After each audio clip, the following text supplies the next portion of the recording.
Bonjour et bienvenue dans votre émission Mandarin TV Débat. S'il est vrai qu'en ce moment, les sujets qui occupent le devant de la scène concernent surtout la guerre en Ukraine, la crise énergétique ou encore la réforme des retraites en France. Mais il ne faut pas oublier ce qui est en train de se passer sur un autre grand continent, l'Afrique. Le 24 janvier aura lieu la Journée mondiale de la culture africaine et afro-descendante. On en parle tout de suite avec Liazid Benami, vice-président du comité de mobilisation de la Journée mondiale de la culture africaine, reconnue par l'UNESCO en novembre 2019. Liazid Benami, bonjour. Madame Chen, bonjour, merci de m'avoir invité. Merci d'être avec nous. Selon vous, l'Afrique est en ce moment sur toutes les lèvres. Pourquoi cette effervescence ? L'Afrique a toujours été un sujet d'espoir et de préoccupation pour le monde entier. L'Afrique devient un intérêt majeur parce que le monde a évolué, change, et l'Afrique en elle-même évolue aussi. Change. On le voit, on a vu que l'Afrique a été longtemps, d'ailleurs comme en Chine, colonisée. Bien sûr, il y a eu à partir du 19e siècle la construction, et surtout le 20e siècle, la construction des États. Donc, aujourd'hui, l'Afrique est en train de se chercher, est en train de consolider ses institutions, est en train d'essayer d'avoir une voix à l'international, de peser de son poids dans les décisions et dans les instances internationales. On l'a vu encore récemment pendant la crise de l'Ukraine et aussi au vote à l'ONU. L'Afrique, la majorité des pays africains se sont soit abstenus, soit n'ont pas du tout voté. Donc l'Afrique veut, les pays africains veulent qu'on les entende davantage. Voilà. En effet, et peser de tout son poids, n'est-ce pas ? Et peser de tout son poids. L'Afrique, bon, comme je vous disais, il y a eu le siècle des colonisations, le XXe siècle, le siècle de la décolonisation, et après, donc, bien sûr, la construction des États. Et parfois, la liberté n'a pas de prix, Madame Chen, n'a pas de prix. Mais il est vrai que parfois, il est plus facile d'arracher sa liberté que de construire un État. Et donc l'Afrique est en pleine effervescence, comme vous dites, parce que bon, c'est le terrain d'influence de beaucoup de choses, d'influence des grandes puissances aussi dans les jeux, ça revient. Donc il y a eu un intérêt des grandes puissances juste après les indépendances dans les années 50, 60. La guerre froide, ça a mis un frein. Les pays non alignés, notamment avec la Chine, se sont reconfigurés aussi à partir de l'Afrique. On a vu les grands sommets des pays non alignés en Afrique, dont le nouvel ère économique à Alger en 71. Et bien sûr, donc l'Afrique aussi, malheureusement, encore un héritage de ces frontières, j'allais dire, coloniales, alambiquées, qui a initié beaucoup de guerres, beaucoup de conflits. C'est pour ça qu'on en a, dans les années 90, ça a été 90, les années 2000. Et là, aujourd'hui, l'Afrique revient sur le devant de la scène. Voilà. Bon, il y a quelques crises de gouvernance, certes, ça c'est certain, mais il y a aussi cet espoir d'une jeunesse effervescente, j'allais dire. Ouais. L'Afrique est jeune, donc il y a cet espoir de développement, de débouchés pour les grands pays, pour l'Occident. Mais il y a aussi ce pragmatisme lié à la population, parce que l'Afrique le monde va compter un Africain sur 4 en 2050, selon les prévisions. Et donc, il y a le développement durable. Donc l'Afrique donne de l'espoir de développement, mais il y a aussi cette appréhension. Donc là, nous sommes à voilà, quel développement pour l'Afrique et que veulent les Africains surtout. Ben justement, voilà. Il faudrait entendre les Africains. Alors, je le disais tout à l'heure, il y aura bientôt la journée mondiale de la culture africaine et afro-descendante. Est-ce que vous pouvez nous expliquer la genèse de cette journée mondiale? Oui, avant d'arriver à ça, c'est vous dire que l'Afrique a toujours été en mutation depuis les indépendances. Et donc, il y a eu des décisions politiques, il y a eu des organisations, il y a eu l'organisation de l'unité africaine. Si ma mémoire est bonne, c'est aux alentours de 63. Donc en 2002, il y a eu l'Union africaine. Donc l'Afrique a toujours essayé de se consolider, de peser et d'avoir une voix unie à l'extérieur. Donc ça, politiquement, tout en sachant que les États se construisaient. Donc ça, c'est le côté politique. Mais il y a aussi le versant culturel. Et le versant culturel est important. Moi, j'ai vu aussi en Chine, c'est un étant, puisque nous sommes sur votre chaîne, la Chine a toujours essayé aussi de porter sa culture. Et ça, c'est important. Et donc, l'Afrique, pareil. Et l'Afrique, on a eu le premier festival panafricain qui s'est organisé sous l'égide de l'Organisation de l'Unité africaine et qui a été fait à Alger en 1971. Ça a été un succès fou. Donc là, c'était après la sortie de la décolonisation. Pour la plupart des pays africains, il en restait quelques-uns, mais c'était l'Afrique qui arrive sur la scène internationale. Et l'Afrique dans sa globalité, avec sa culture. Il y a eu le deuxième après festival panafricain en 2009. Et là, donc, il y a eu des délégations étrangères qui ont participé aussi à Alger. Et donc là, ça a été une volonté des États.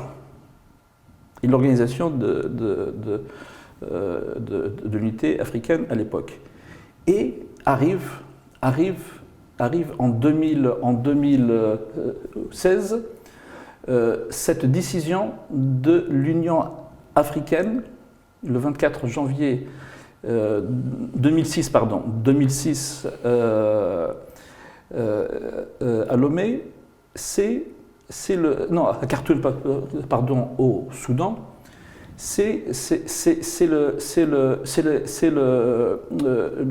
L'Union africaine a acté la charte de la reconnaissance de la culture africaine. Voilà un carrefour, encore un tournant important. Donc les Africains veulent que leur culture puisse être le socle de leur identité. Et ça, c'est important. Et il y a eu la société civile notamment les diasporas, qui s'est organisée via une association qu'on a appelée le RAPEC, qui s'est organisée en 2007 à Lomé, là au Togo. Donc cette association a eu une idée géniale, et on en remercie d'ailleurs le fondateur qui est John Saïté de sa vie, c'est de reprendre l'idée du 24 janvier pour la proposer. Est-ce que cette journée, c'est-à-dire l'idée de Khartoum du 24 janvier au Soudan, il l'a proposée, est-ce qu'elle soit une journée reconnue par l'Afrique et par le reste du monde. Voilà.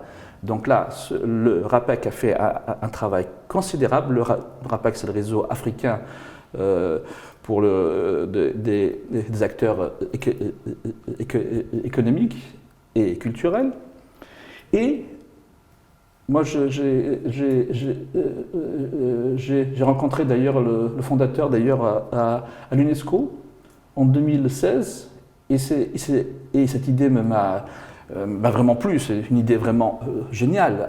Il y a un travail qui a été fait de manière conséquente.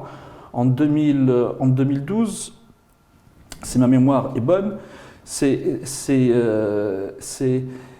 en 2011, le RAPEC a organisé le premier congrès panafricain pour le développement culturel, économique en Afrique. C'est très important.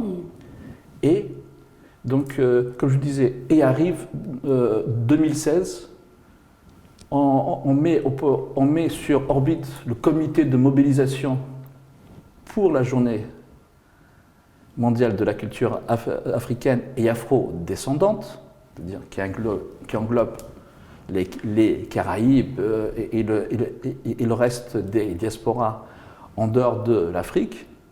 Et là, donc, un travail de fond a été fait, bien sûr soutenu par certains pays africains, par d'autres organisations africaines, étatiques.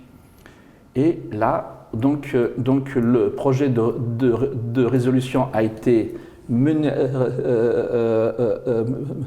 jusqu'à l'UNESCO.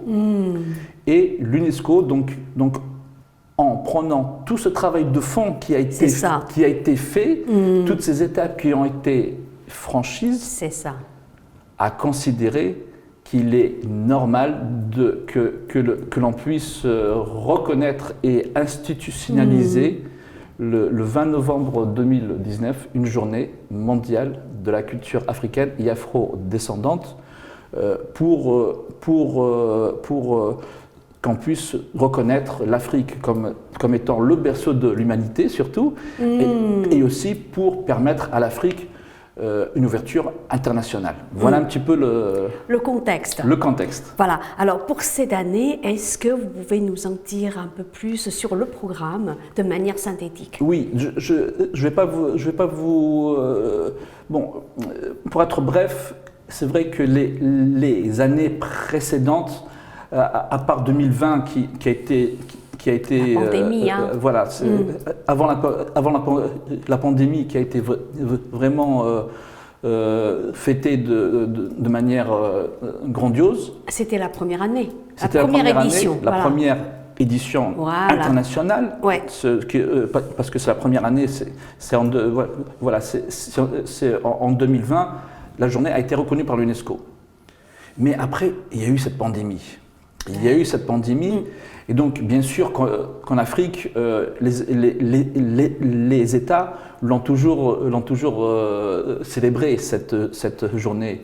Elle a été célébrée au Gabon, en Côte d'Ivoire, au Cameroun les années précédentes.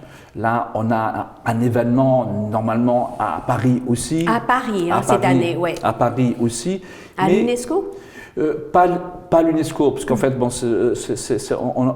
on n'a pas voulu aller encore sur ce thème, parce qu'en fait, bon, on a eu peur par rapport à cette pandémie qui est là encore. Par contre, elle sera fêtée à la Maison de l'Afrique. À la Maison de l'Afrique. À la Maison de l'Afrique, donc on espère que ça, voilà, donc c'est un scoop. On espère que ce sera un grand succès. Ça ira, ça sera un grand succès. Mais en Afrique, bien sûr, elle sera célébrée. Et aujourd'hui, je suis sur votre plateau. J'avais écrit le premier article en Asie, en Chine, en 2017, le 24 janvier 2017, dans le quotidien du Peuple. Du Peuple, oui. Et sur quel sujet? Sur la Journée mondiale de la culture africaine, qui est aussi une journée pour la paix. Bien sûr.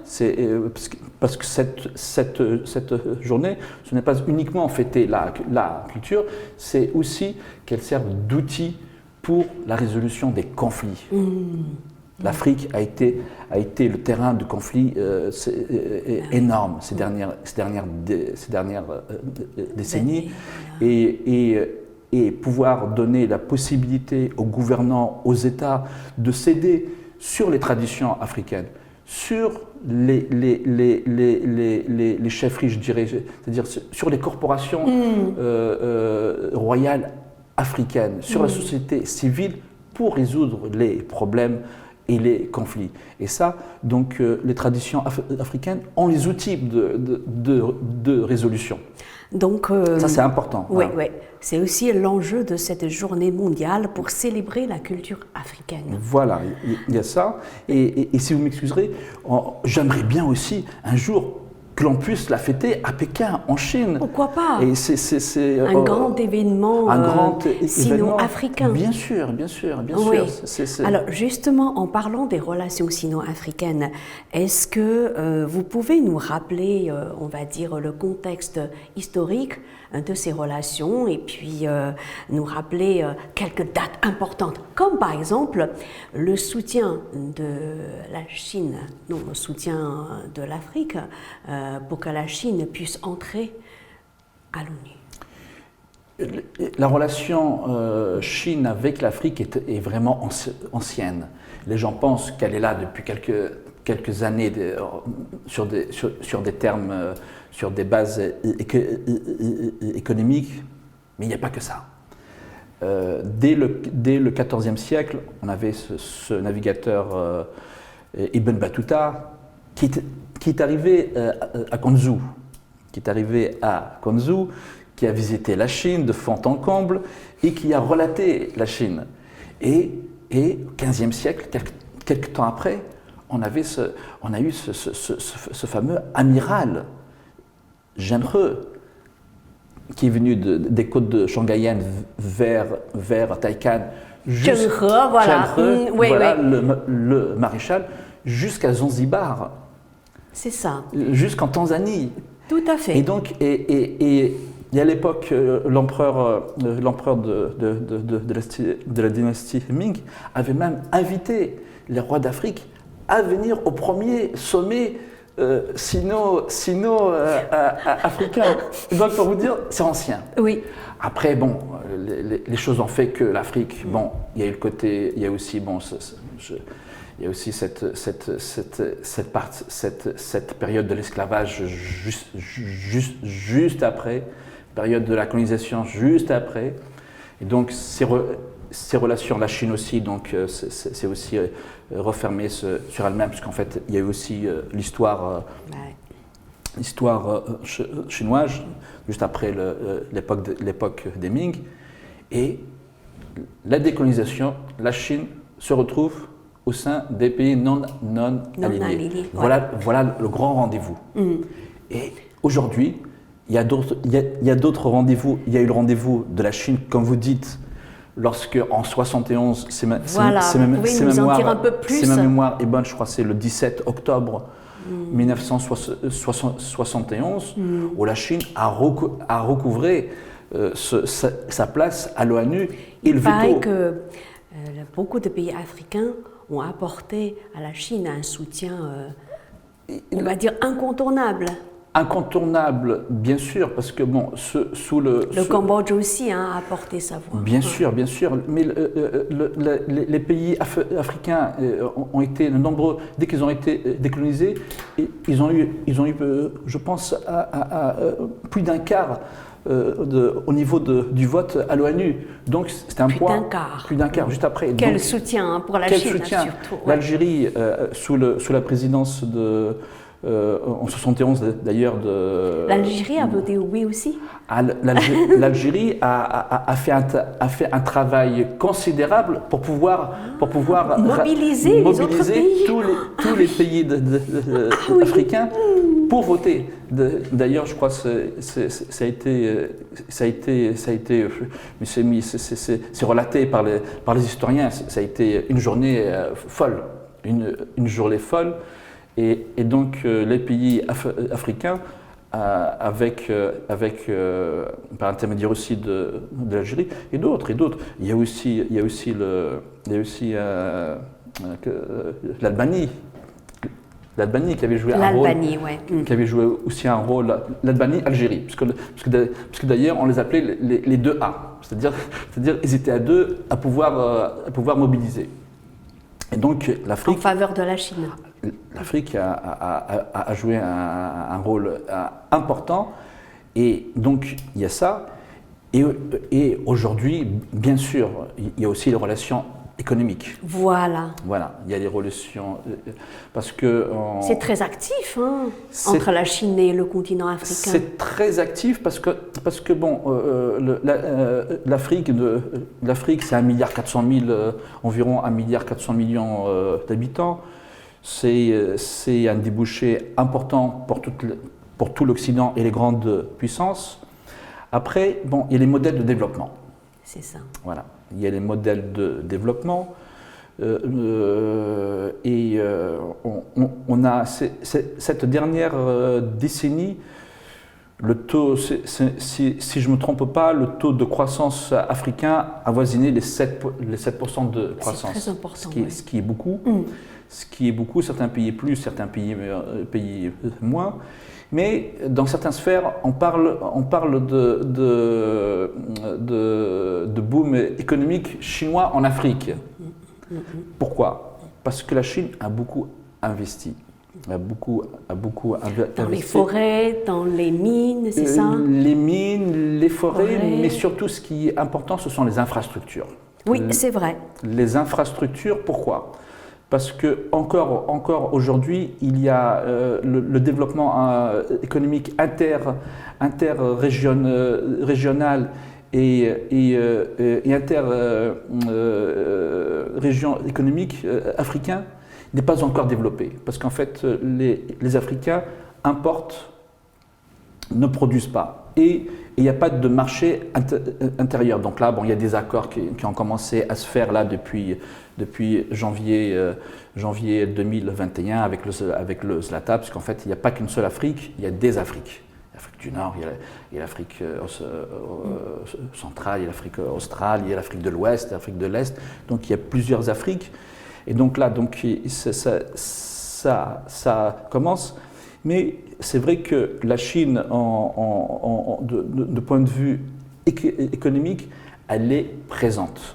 Elle est vraiment présente. Après, bon, il y a un débat, parce que là, depuis l'année dernière, d'ailleurs, au sein du FOCAS, c'est-à-dire le forum africain qui a été d'ailleurs initié à Dakar, la volonté chinoise, c'est une volonté de refondation économique. C'est-à-dire c'est d'aller sur une équité, une équité au niveau des échanges, qu'on parle d'égal à égal, qu'on parle de transfert de technologie, qu'on parle d'investissement direct pour que les Africains puissent produire. Donc il y a toute cette partie, et la Chine est sensible à toutes ces questions. Et surtout, il y a une société civile africaine qui en demande, qui en demande de ce travail de fond. Ouais. Voilà. Et vous-même, en tant que vice-président du comité de mobilisation de la Journée mondiale de la culture africaine, est-ce que vous-même, vous avez entrepris des projets avec la Chine, par exemple? Sur l'Afrique, moi je suis en France, je suis aussi algérien, je suis aussi français, Ouais. je suis aussi vice-président de l'Association des amitiés franco-chinoises de voilà. Paris depuis maintenant quelques années, voilà.